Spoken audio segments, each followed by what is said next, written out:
Oi pessoal, aqui é Marcelo Serrano e está no ar mais um episódio do podcast Itaú Views. A gente acabou de realizar aqui no Itaú BBA mais uma edição do Strategy Day, um evento que reúne alguns dos principais gestores do país para discutir cenário, oportunidades de investimento. E nesse episódio a gente recebe um dos participantes desse evento, Rui Alves, que é sócio e portfólio manager na Kinea, para trazer um pouco desses insights, trazer um pouco como ele está vendo cenário econômico global, um pouco de bolsa, oportunidades. E, além da presença do Rui, a gente conta com a presença do Daniel Gever, que é estrategista-chefe aqui no Research do Itaú BBA.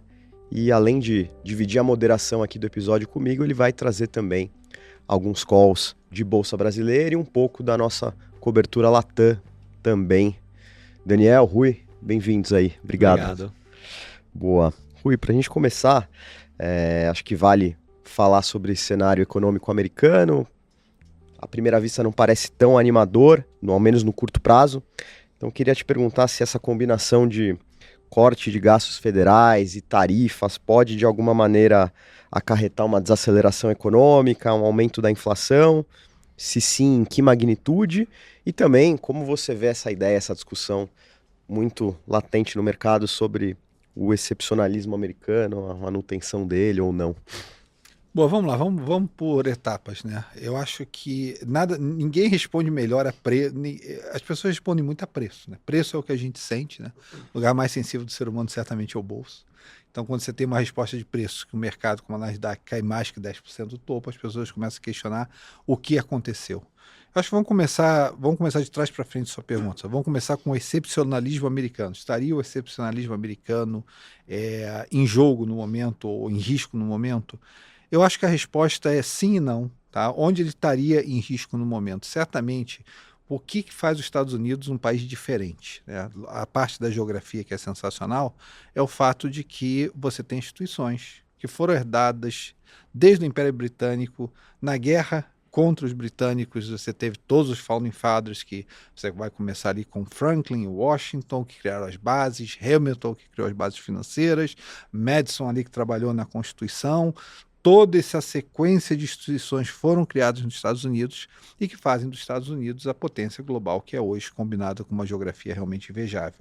Mas quando você coloca essas instituições em jogo, qual é a grande virtude americana? A grande virtude americana, ainda acho que o maior momento de virtude americano foi ter sido o herói incontestável da Segunda Guerra Mundial, né, até com as bombas atômicas, e não ter pedido nenhum território, ou não ter pego nenhum território no mundo, quando ele podia conquistar o mundo inteiro.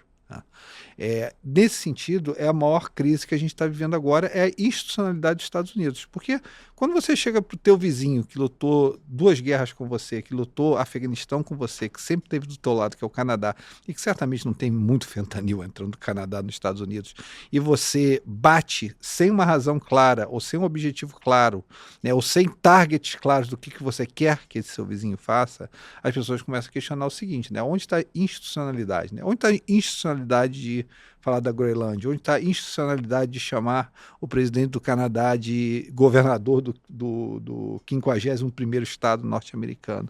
O que o mercado mais detesta é incerteza. Quando você coloca a incerteza de você jogar uma tarifa de 0 para 25, de 25 para 50, de 50 para 25, num dia de 50 para 25, de 25 para 50 de volta para 25, você começa a questionar qual é o método que está sendo usado. E quando esse método parece estar falho em vários critérios, né, quais são os critérios que eu estou falando? Primeiro é o decoro com relação aos seus vizinhos, né, e aliados. Eles são seus aliados por uma razão, porque num mundo que é um mundo geopoliticamente perigoso, eles dividem os mesmos valores que você, eles lutaram as mesmas guerras que você, eles têm a mesma visão de mundo que você. Por isso, eles são seus aliados. É a mesma maneira que você acorda de manhã e encontra com sua mulher e diz assim, por que ela é minha esposa? Porque ela divide os mesmos valores que eu, os mesmos filhos que eu. Tem uma série de razões que fazem que esse casamento esteja junto por décadas, né? Então, essa é a primeira parte. A segunda parte, que está extremamente incômoda no momento, é o fato de que ele roda o país por ordem executiva, o equivalente às nossas medidas provisórias, que seja. Por executive order, ele está rodando o país inteiro. Né? Você já viu alguma coisa para o Congresso desde que ele chegou? ou alguma menção ao Congresso, não tem nem menção ao Congresso. O que ele está fazendo, ele do Oval Office ali, ele tá gerenciando o país inteiro. Isso é uma quebra de institucionalidade. Os Founding Fathers americanos, eles criaram, os Estados Unidos, né? Você teve Roma como república, depois eu acho que você teve a República de Veneza, e a outra república, depois da República de Veneza, foi os Estados Unidos. Né? Os Founding Fathers criaram essa estrutura de checks and balances, né? Que a gente até copia aqui no Brasil, né? De você ter os três poderes, você ter a divisão correta entre o Senado e uma Câmara, uma Suprema Corte e um Executivo. E quando ele roda o país inteiro em Executive Orders, você para de acreditar um pouco. Né? E a terceira coisa que você tem é que você não pode, institucionalmente, não é porque você pode que você faz. Porque a vida são iterações infinitas. Você não pode fazer o que você quer, porque você vai pagar o preço mais tarde. Obama, por exemplo, o presidente Obama, quando ele quis, ele tinha as três casas na mão, o Congresso, o Senado e a Presidência da República, ele passou o Obamacare pela goela dos republicanos. Ele podia fazer aquilo. Mas até hoje a gente paga essa quebra de decoro institucional do presidente Obama, porque dali você abriu uma guerra partidária que até hoje, uma sessão partidária entre os dois partidos, que até hoje você não tem agenda em comum entre os dois. Tá? Então, ele fazendo da maneira que está fazendo, ele pode colocar as tarifas? Pode. Ele deveria passar pelo Congresso tarifas de cunho econômico ou debater com o Congresso? Provavelmente sim. Tanto é que ele mascara elas com fentanil. Porque com fentanil ele pode chamar isso de crise, ele pode colocar essas tarifas, mas essas tarifas têm cunho econômico. Como tem cunho econômico, dentro de uma democracia de checks and balances, essas tarifas deveriam estar sendo discutidas com o Congresso. As tarifas que, teoricamente, entram em abril, são tarifas recíprocas, que ele está falando, que é difícil acreditar exatamente o que vai acontecer, porque a cabeça muda. Eu tenho até brincado que o Lutnick, né, é o lunatic, né, porque o cara muda de cabeça a cada dia do que vai ser feito.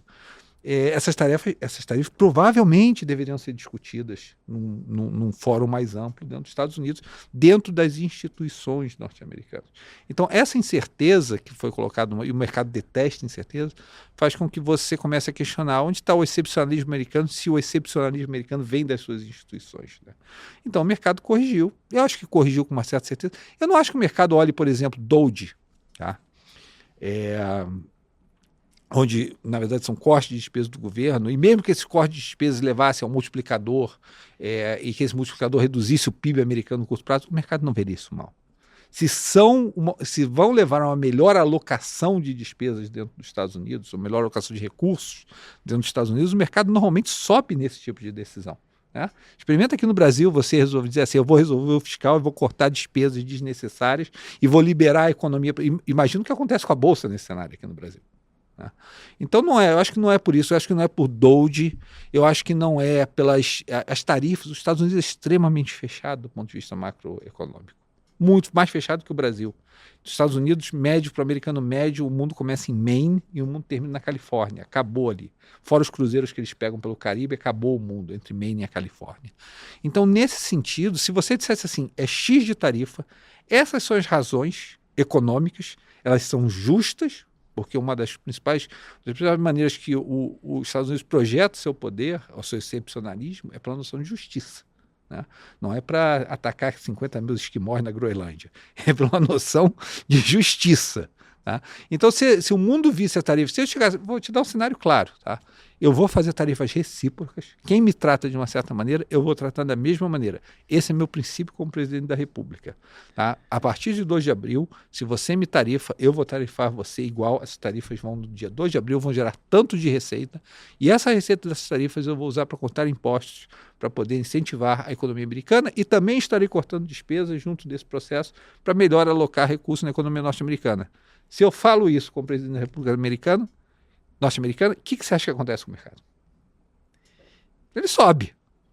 Só que você precisa dessa previsibilidade. Você não pode parecer um lunático em que um dia de manhã você fala uma coisa, outro dia de tarde você fala outra. Sendo 100% sincero com uma pessoa que até tinha uma predileção na eleição pelo presidente Donald Trump versus Kamala Harris. Mas eu sou uma pessoa intelectualmente honesta. Se a pessoa faz besteira, eu vou falar as coisas como elas são. E nesse ponto, um follow-up de bolsa, assim, obviamente está lidando com incerteza aqui. Com o cenário que tem atual, né? A bolsa já corrigiu.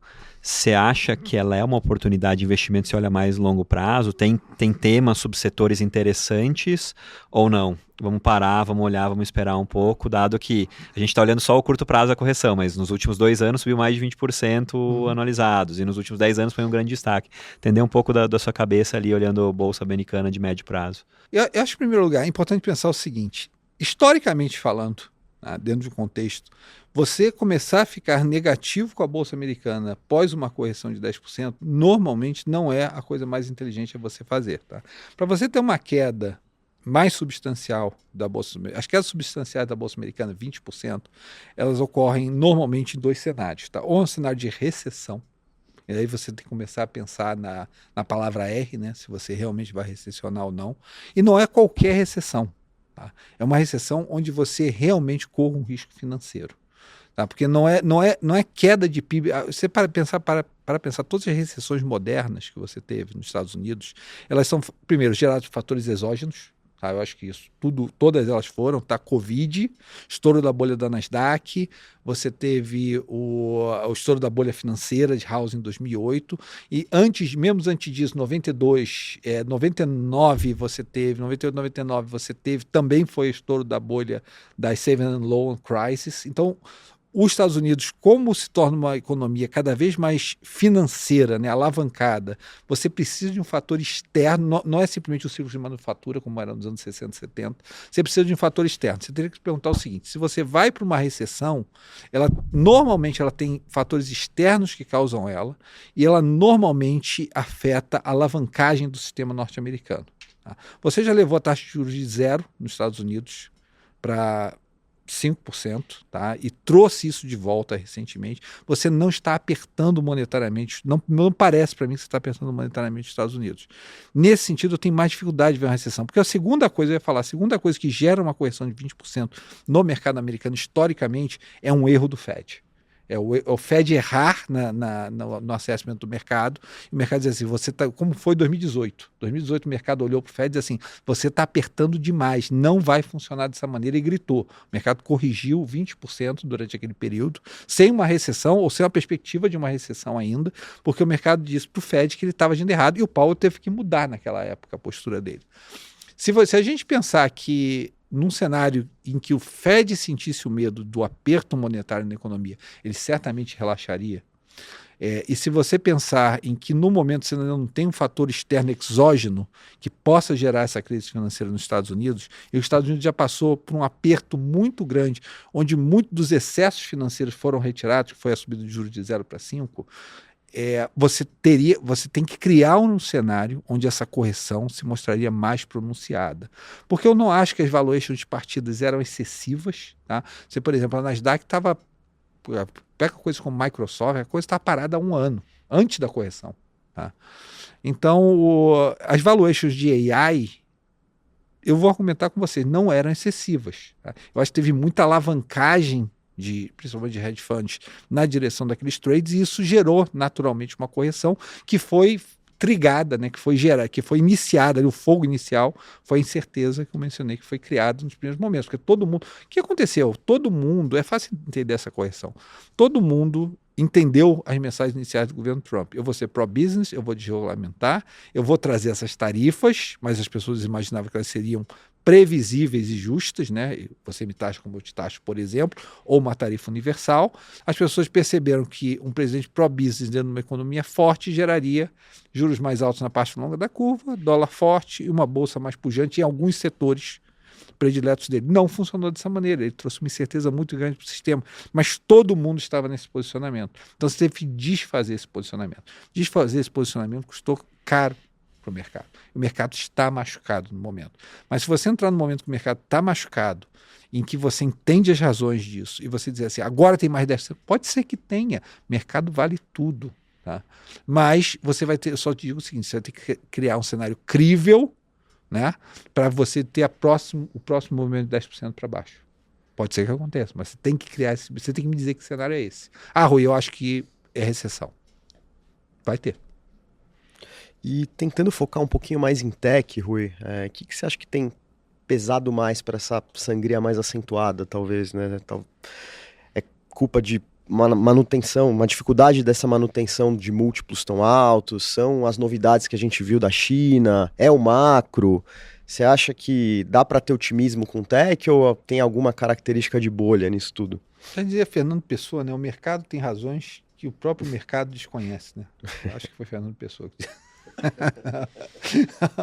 Mas a verdade é que o que aconteceu, tá? Eu posso descrever da seguinte maneira. Você teve um movimento muito vitorioso nos últimos 2 anos do processo de inteligência artificial. Com o movimento vitorioso, logicamente, vem a alavancagem dentro do sistema. Quando as pessoas percebem uma tendência, essa tendência se consolida, você começa a aplicar alavancagem em cima dessa tendência. Bitcoin está aí para mostrar isso, né? Você tem uma tendência que se consolida, as pessoas começam a operar alavancadas naquela tendência. Em algum momento, e aqui eu não estou para discutir se a tendência é justa. No primeiro momento, eu não quero discutir se a tendência é justa ou injusta. Eu só quero dizer o mecanismo que gera isso. Você começa a trabalhar alavancado. E aconteceu de que quem se alavancou antes nesse processo, percebeu antes desse processo, se alavancou mais nesse processo, tinha os melhores retornos. Correto? E os flows vão sempre para quem tem o melhor retorno. Então o que acabou acontecendo é que isso agigantou o tamanho das posições. E junto com essas posições que estavam sendo criadas, foram criadas outras posições em cima disso, que eram as posições pró-Trump, né, na linha do governo Trump, que foram colocadas em cima dessas posições. Então você tinha essas 2 layers, né, essas 2 camadas de posicionamento. Quando o Trump não se mostrou crível, né, quando mostrou errático, esse primeiro novelo de lã foi puxado. Quando puxou esse primeiro novelo de lã, veio tudo junto. Tá? A alavancagem, que era de um tamanho X, ela teve que se transformada num tamanho X menos Y, que pudesse ser carregada. Isso gerou grande parte da correção. Eu vou te dar um exemplo, por exemplo. Todo mundo consegue ver a correção da NVIDIA. Tá? Não foi nem uma correção tão dramática, mas foi uma correção, vamos lá, partiu ali de 30 vezes lucro, foi parar em 22 vezes lucro. Tá bom? Agora, quando as pessoas não veem, por exemplo, dentro do índice, teve coisas como as geradoras de energia, tá, da costa leste dos Estados Unidos, teve geradora de energia nuclear que caiu 50%, 45%. Vai. Porque as pessoas começaram a ir muito naquela distância. Você vai dizer, estava cara? Não sei, lá, 5%, 6% de free cash flow yield é caro? Aí cada um vai fazer o seu julgamento. Eu particularmente não acho. Mas elas voltaram para 8%, 9% de free cash flow yield, alguma delas. Aí nesse preço eu já acho que elas estão bem interessantes. Então eu acho que você teve uma incerteza. Essa incerteza ela tem que ser expurgada do sistema, tá, em algum momento. Em algum momento Lutnick, Trump ali, com a blessing do Bessent, eu espero que o Bessent seja uma figura ali, que o secretário de Tesouro seja a pessoa que apaguize. Cara, você não chega a ser bilionário de bobeira, né? Ah, não, eu sou bilionário, mas foi de bobeira. Não, você chega a ser bilionário quando você realmente teve que exercer racionalidade, você tem que exercer apaziguamento diversas vezes. Eu espero que o Bessent entre ali com uma situação de contorno, e se você tirar essa incerteza do sistema, eu acho que você volta com um sistema forte. Os Estados Unidos é uma economia forte, os Estados Unidos é uma economia bem fundamentada, não acho que valuations dentro dos Estados Unidos sejam particularmente caras, não em relação à minha vida como investidor, olhando os Estados Unidos, hoje o PI é mais alto. Sim, as empresas são muito melhores do que elas eram. Você não vai pegar o PI de Exxon e Chevron e querer comparar com o PI de Amazon, Nvidia, Microsoft, não tem como. O ROI, o retorno on equity da Bolsa Americana, expandiu dramaticamente. Lógico que o PI vai subir nesse sentido, mas longe de ser alguma coisa que me assuste. Agora, como qualquer coisa, o Daniel sabe isso melhor do que eu em equity. Equities é um ponto, valuation é um ponto de partida. Né? Para o cara de equity, as coisas têm que estar melhorando e preferencialmente acelerando na direção da melhora. Né? A gente precisa disso, a gente precisa tirar a incerteza e voltar a melhorar, e aí possivelmente, dentro de um processo que eu acho que é virtuoso de AI para o médio e longo prazo, acelerar na direção da melhora, que até os modelos de AI têm mostrado isso, eles têm acelerado na direção da memória, quem usa sabe. E, Rui, Estados Unidos está corrigindo um pouco, mas tem outras regiões do mundo que estão indo bem. Exemplo, Europa, exemplo, mercados emergentes, China. Você concorda com esse movimento de mercado? Você acha que são regiões e oportunidades interessantes de investimento? Eu acho que são dois temas interessantes, né? Depois aqui eu vou até gravar de tarde sobre o tema da Europa. Porque o tema da Europa eu estou chamando do reencontro da identidade nacional da Europa, né? Os europeus não sabiam que eles eram europeus, até que o Donald Trump chegou e disse assim, eu não defendo mais vocês. Daí, imediatamente, a identidade nacional renasce, né? Talvez tenha até uma oportunidade boa no Canadá, porque os canadenses não sabiam nem que eram canadenses, e daí o Trump chegou, atacou, e a identidade nacional, né? Clamou, né? Se o Milei chegasse e resolvesse atacar os brasileiros, imediatamente ele se sentiria muito mais brasileiro do que a gente se sente no momento, né? Mas a identidade nacional precisa de um inimigo, precisa de uma contrapartida para você perceber que você pertence àquela nacionalidade. Então, com a saída dos Estados Unidos como garantidor da paz europeia, eu acho que as oportunidades europeias ficam bem interessantes. Tá? Primeiro, você logicamente tem esse pacote que pode ser votado agora com a anuência dos Greens lá na Alemanha, ou pode ser votado depois com o novo parlamento. Alguma coisa vai entrar. A expectativa é que entre quase 1 trilhão aí de incentivo fiscal novo na Alemanha. E aí o francês compete com o alemão, né, cara? Coisa pior pro francês, 2 guerras, é perder pro alemão. Né? Isso ele não quer de jeito nenhum. Então, se o alemão for, você vai ter incentivos fiscais na Europa, você vai ter uma Europa que vai querer crescer. O importante de qualquer time, antes de qualquer coisa, é querer ganhar.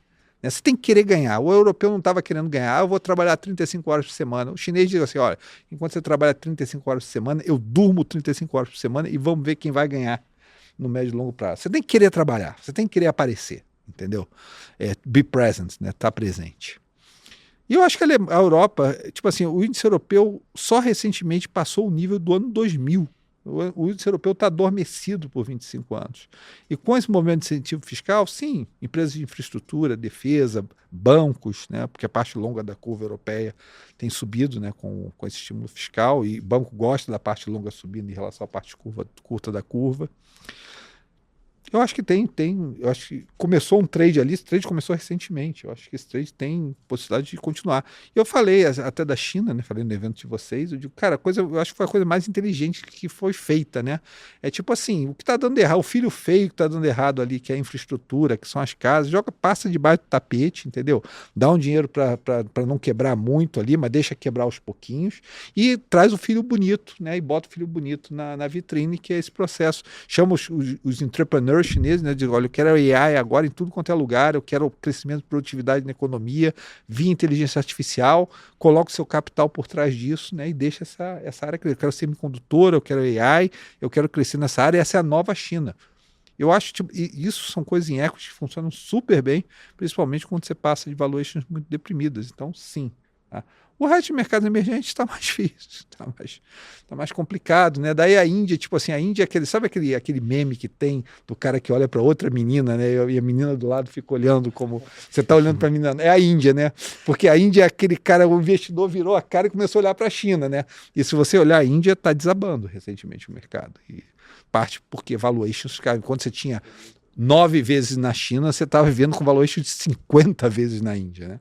Aí o cara virou para o outro lado e, pô, essa menina aqui 9 vezes. Vamos olhar um pouco para ela, né? Então, assim, eu acho que esse tipo de mudança tem espaço para andar. Eu gosto. Legal, fechando essa rodada global, Guevara, acho que a gente falou de China, Índia, Europa, Estados Unidos. Queria puxar um pouco para a Latam, aproveitando o gancho da visita dos analistas aqui, a agenda que a gente organizou. Como você está olhando para a região? Quais países ou setores você olha com mais otimismo aqui?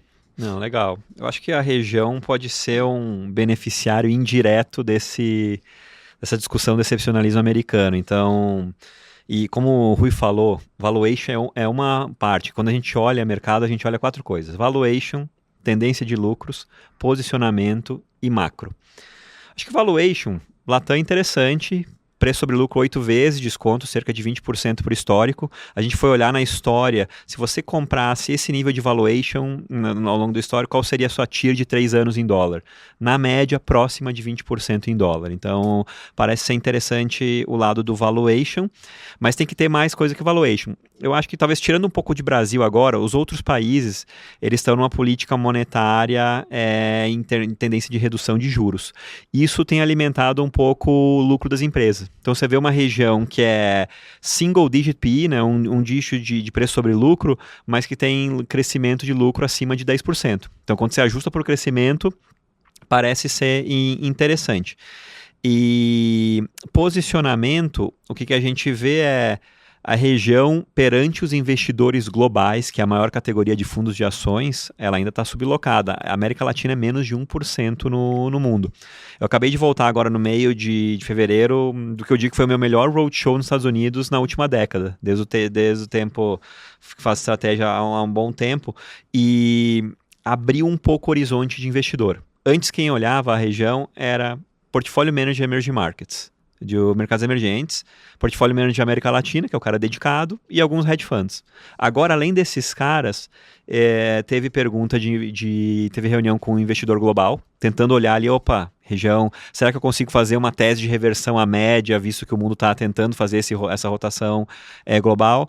Investidor de quantitativo, o valuation está chegando no nível extremo ali, um desvio e meio, quando bate 2, geralmente é um buy de valuation, e você vê um pouco a parte de deep value. Teve algumas perguntas de pessoas, eu peguei Turquia, peguei Argentina, será que os outros países da América Latina podem ter um componente disso? Hoje, nossa alocação a gente está em Chile, que a gente acha que tem um trigger, um gatilho, além do que o argentino está comprando mais no Chile, então o consumo está revisando o PIB para cima, revisão de estimativa para cima no Chile de curto prazo, você tem a eleição lá interessante. Então a gente acha que é um país que ainda está subalocado do ponto de vista de investidor global e a gente acha que tem um movimento catalisador interessante. A gente está over Brasil. O Brasil aqui é um case... O mercado precifica um cenário muito bear, eu acho que a gente pode precificar um cenário um pouco menos negativo ao longo do tempo, mas aí vai ter uma discussão binária de ciclo econômico ano que vem, e a gente tem acho que a Argentina foi muito bem ano passado, corrigiu forte agora, até estou indo agora, semana que vem, levar um grupo de investidores lá, pode ser uma oportunidade ali seletiva aqui na Argentina. Então esses 3 são as preferências hoje que a gente tem na América Latina. Boa. Rui, se a gente pudesse aterrissar para o Brasil aqui, queria entender, dentro desse contexto de cenário internacional, como você acha que o Brasil está posicionado frente aos peers emergentes? E falando especificamente de Bolsa Brasil, se vocês olham alguma coisa pensando no fundo, se tem alguma alocação ou qual que é a tese ou a ideia que vocês têm quando olham Bolsa Brasil?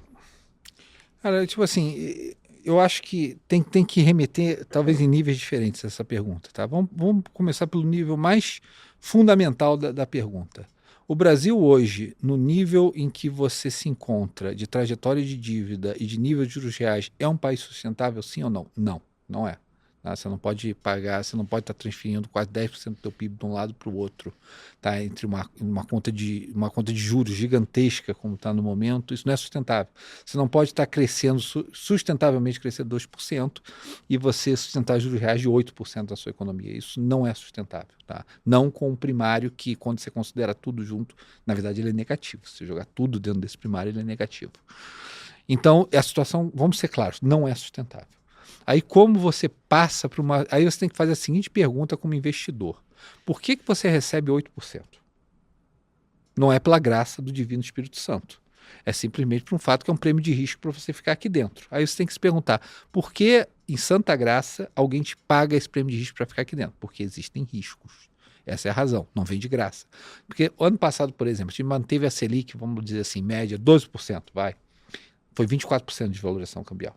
Então, mesmo te oferecendo os juros reais que estavam sendo oferecidos, você não foi suficiente para compensar a desvalorização cambial. Quem podia entrar para segurar esse câmbio com 12% de juros ali, não entrou. Por que essa pessoa não entrou? Porque você percebe riscos que existem e que vão ter sido lidados em algum momento. Que riscos são esses? Alguém, em algum momento, vai ter que sentar e vai ter que acertar a trajetória da dívida brasileira. Para acertar essa trajetória da dívida brasileira, a gente é um país deficitário de conta corrente, a gente é um país que vive com financiamento, ainda precisa de algum gringo aparecer e botar uns 50 bilhões de dólares aqui por ano para o país rodar nas contas externas. E para isso acontecer, para que isso seja sustentável, alguém tem que sentar e rever realmente as contas públicas do Brasil de uma maneira séria. O último que reviu foi o Temer. Mas para o Temer rever as contas públicas do Brasil custou 5 pontos. A popularidade dele era 5%. 5% é duro, cara, duro. É você chegar num restaurante de 20 mesas e só uma mesa gosta de você, as outras 19 te odeiam.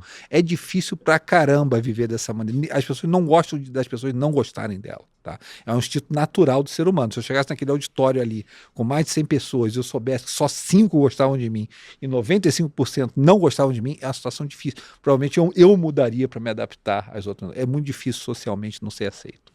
Tá? Então, mesmo que seja o Tarcísio que venha, né, que é uma pessoa que eu acho, tenho maior admiração por ele, eu acho que ele vai ter que enfrentar um Congresso que é um Congresso que não é fiscalista. É um Congresso. Hoje a gente tem populismo ou gastança de direita, de esquerda e de centro no Brasil. Todo mundo quer gastar. Bolsonaro queria gastar na eleição, o Congresso quer gastar agora, o presidente Lula quer gastar. Tá? Então não tem bias de centro, esquerda ou direita para gastança do Brasil. E eu volto a falar isso, mesmo o Trump, que é truculento. O Trump, olha só, é a última eleição dele, teoricamente. Pode querer mudar a Constituição, Deus me livre. Mas, porque eu falo de instituições, a Constituição é uma instituição. Ele não tem direito a outra eleição, ele não é dono do Partido Republicano, ele tem 80 anos de idade, chegando a 80 anos de idade, ele só está pensando no legado dele, é a única coisa que ele pode pensar. Tá? Ele não precisa de mais poder, ele não precisa de mais fama, ele não precisa deixar um partido, a única coisa é o legado. Ele não quer mexer em Medicare, Medicaid, Social Security.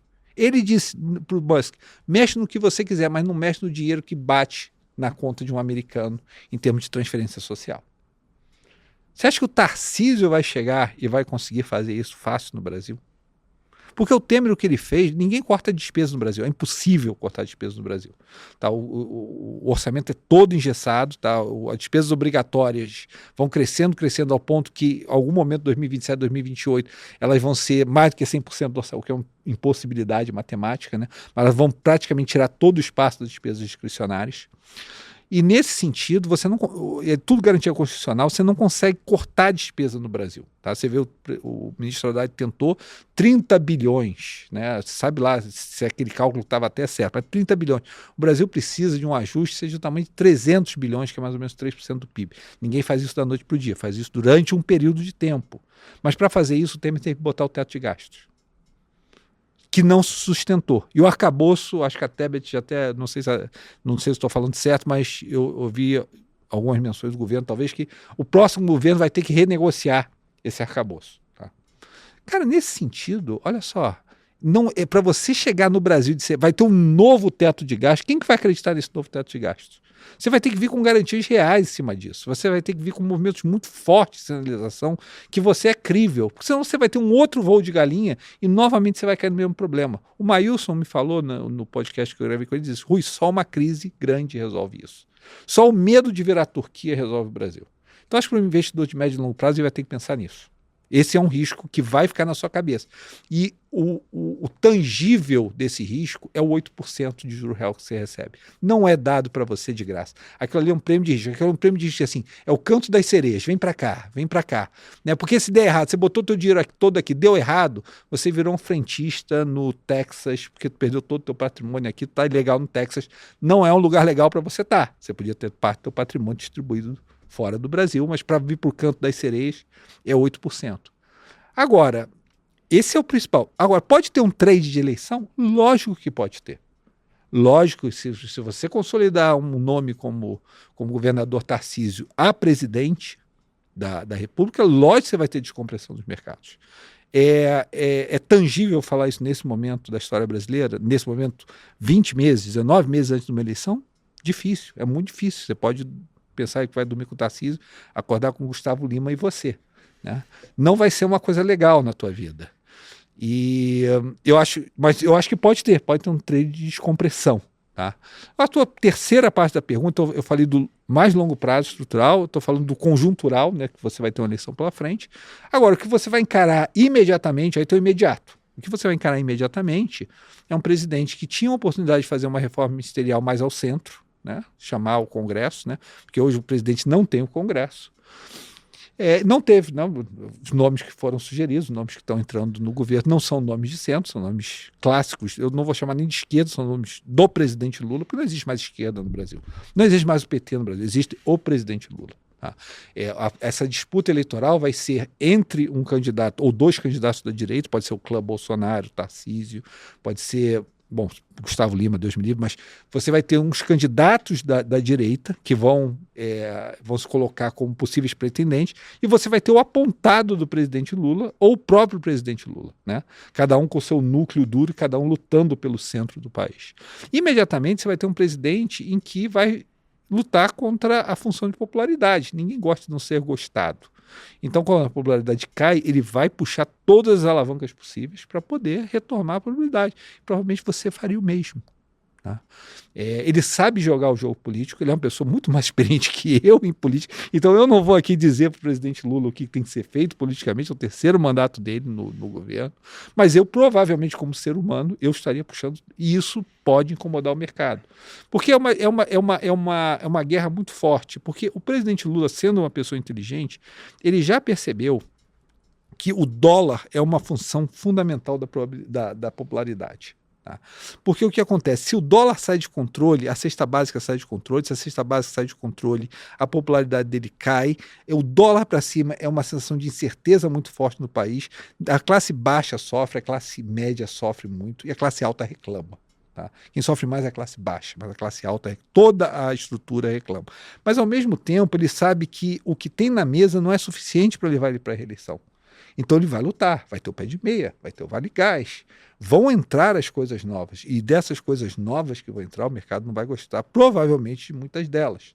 Então você vai ter essa queda de braço no curto prazo, e o mercado melhorou recentemente. Tá? Então no curto prazo eu acho que você tem algumas nuvens se formando. No médio prazo você vai ver com a incerteza da eleição, pode ser um trade maravilhoso, pode não ser, quem sabe. No mais longo prazo estrutural você tem que enfrentar a estrutura, porque isso não é número de déficit, nem número de dívida.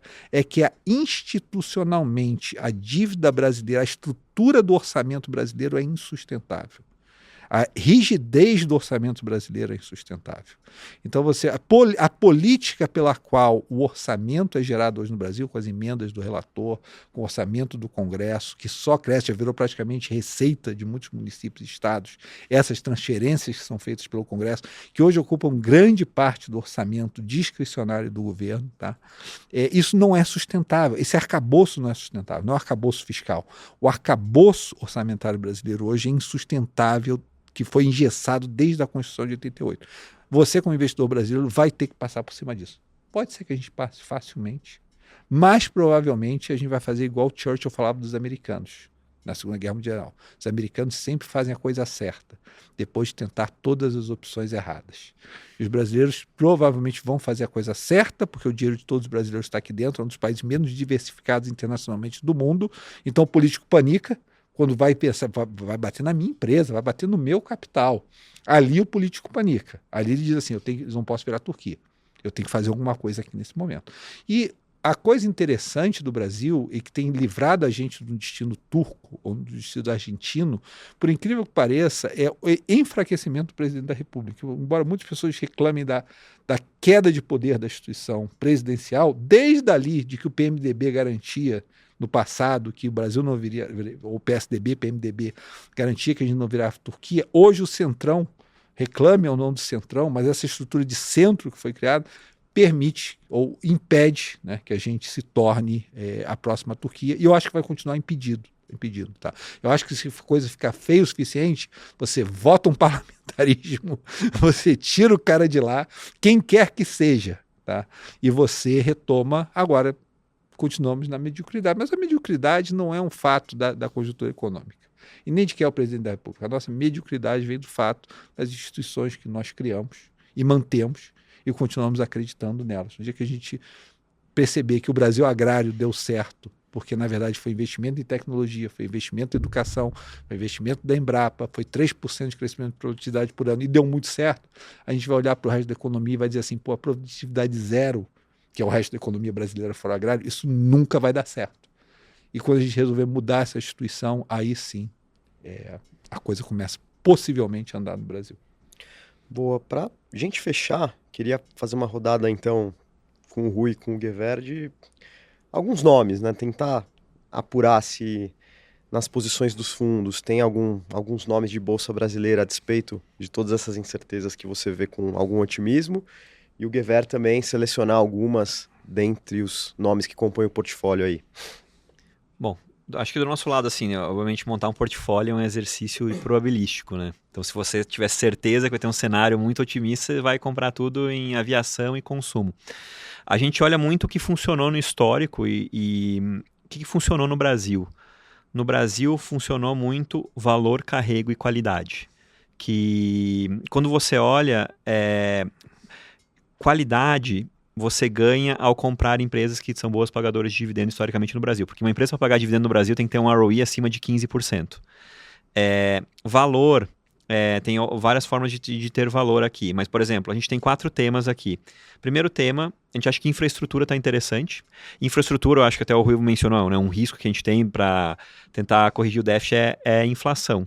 Então, setores que conseguem ter um repasse de inflação a nível histórico. Então, setor elétrico, saneamento é um setor que a gente acha que consegue repassar historicamente isso. Salvo algum período lá, no período lá do governo Dilma, mas na média, historicamente conseguiu. Equatorial, Sabesp, então, são 2 exemplos interessantes desse tema. Segundo tema aqui, cíclicos de qualidade, para aproveitar se tiver um beta de mercado, mas eu quero ter o carrego junto. Aqui o setor financeiro, bancos são interessantes na nossa cabeça e empresas de Minha Casa Minha Vida, baixa renda, é uma política de Estado e não do governo atual. Então acho que tem um pouco mais menos chance de mexer na estimativa de lucro delas. Terceiro tema que eu acho que vale a pena é a questão de o Brasil é um produtor custo caixa muito baixo de commodities. Então, aproveitar um pouco isso, né? Por exemplo, a gente acha que as empresas de commodities estão com desconto grande perante outros mercados emergentes. Então, a Suzano é um exemplo que a gente acha interessante para compor esse portfólio. Então, você pode ver que esses 3 primeiros temas são temas mais de valor, são múltiplos mais baixos. Eu quero um tema um pouco de duration mais longa, para se a curva fechar, a gente acha que tem 2 setores que eu chamo de staples, mais conservadores, são interessantes hoje. Saúde com Redditor, os hospitais está executando bem, e setor de supermercados com o Grupo Mateus, que a gente acha interessante, ele está até com PITA, tá de valor interessante, e é um setor que tem proteção contra a inflação de alimentos. Então é muito pensando nesse cenário macro mais adverso, mas tendo a opcionalidade de se ter uma recuperação de mercado nesse momento. Bacana. Tem algum ponto, Rui? Não, tipo assim, eu achei interessante, eu ouvi até com bastante interesse. Gostei até da ideia da tese do Grupo Mateus ligada à inflação de alimentos. Não, a gente é basicamente, eu brinco que a gente é comprado da Bolsa Brasil, que é a Bolsa de Nova York que trada no Brasil, né? Que são empresas de qualidade internacional, mas que acabam tradando no Brasil com temas que a gente gosta. A gente adora o tema de aviação. Tá? Então a gente investe em Embraer no Brasil. Acho que a Embraer está se transformando de maneiras... Embraer é a NVIDIA brasileira, né? Aquela coisa que a empresa que se transforma, continua se transformando. Acho que ainda tem uma boa sequência de transformação para acontecer na Embraer. A segunda, nossa, cara, quando a gente começou a investir, eu não acreditava na valuation da Embraer, pro que era, né? E pro que é ainda, tá? Não é valuation PE, de quanto vale o EV daquela empresa, vis-à-vis qual é o potencial daquela empresa. Segundo é VEG.